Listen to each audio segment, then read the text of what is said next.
Welcome to Lakers News Channel.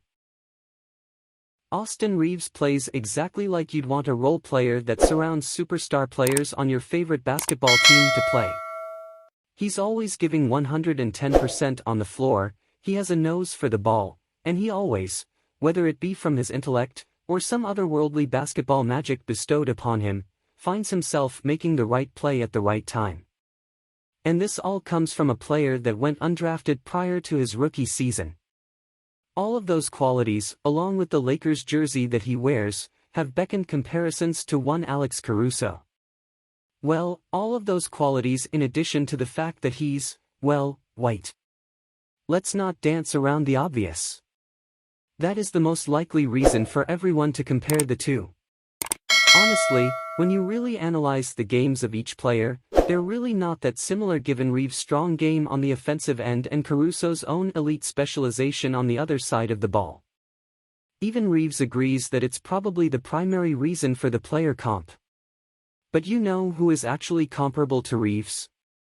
He's not a basketball player at all, although you might confuse him with one if you saw him walking around the streets of New York.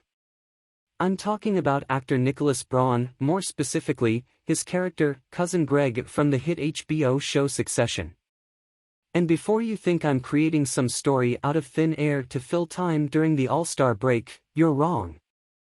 Reaves was asked by Tani Levitt of Los Angeles Magazine about the resemblance between himself and the fictional character, but unfortunately, Reaves isn't familiar with Cousin Greg's game. The comparison is apartment. Both men are tall, skinny and moppy-haired. On Succession, Cousin Greg appeared among the sharks of family conglomerate Waystar Royco without a clue about backstabbing, politicking, or even how to dress in an office. With Reaves' small-town background, Ashok's smile, penchant for wearing sweats in the ever more fashion-conscious NBA and relative unimportance compared to his NBA teammates, fans felt the chaotic energy of Cousin Greg emanating off the Lakers' number 15.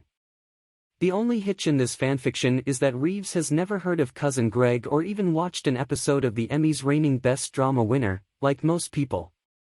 I might have to now, he tells LA Mag, laughing. Levitt points out those similarities in their appearances and backgrounds, however, I think there are even more comparisons to be had in the worlds that these two inhabit. If you're a fan of Succession, you know that Greg weaseled his way into the family at the center in the first few episodes after being completely unknown to the main power brokers of the family business. Weaseled may be an unfair way to describe it, as some moments showed Greg masterfully using intuitive, behind-closed-doors tactics to climb the ladder and, eventually, put himself in a very advantageous position at the end of the most recent season. That sort of quick rise compares favorably to the fast ascent Reaves has had to now be one of LeBron James's most trustworthy teammates. Of course, there are some differences. I would assume Reaves has never had to, take one for the Lakers team like Greg had to take one for the Waystar Royco team in episode 8 of season 1, if you know you know.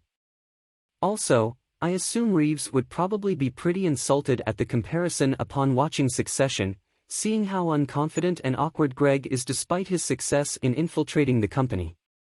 No matter what, I'm just glad there's one more person who's going to introduce themselves to the hilarious and uproarious world of Succession.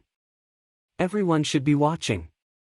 Austin, I know you don't get your big payday until this summer, so let me know if you need my HBO Max login. Thank you and until the next video.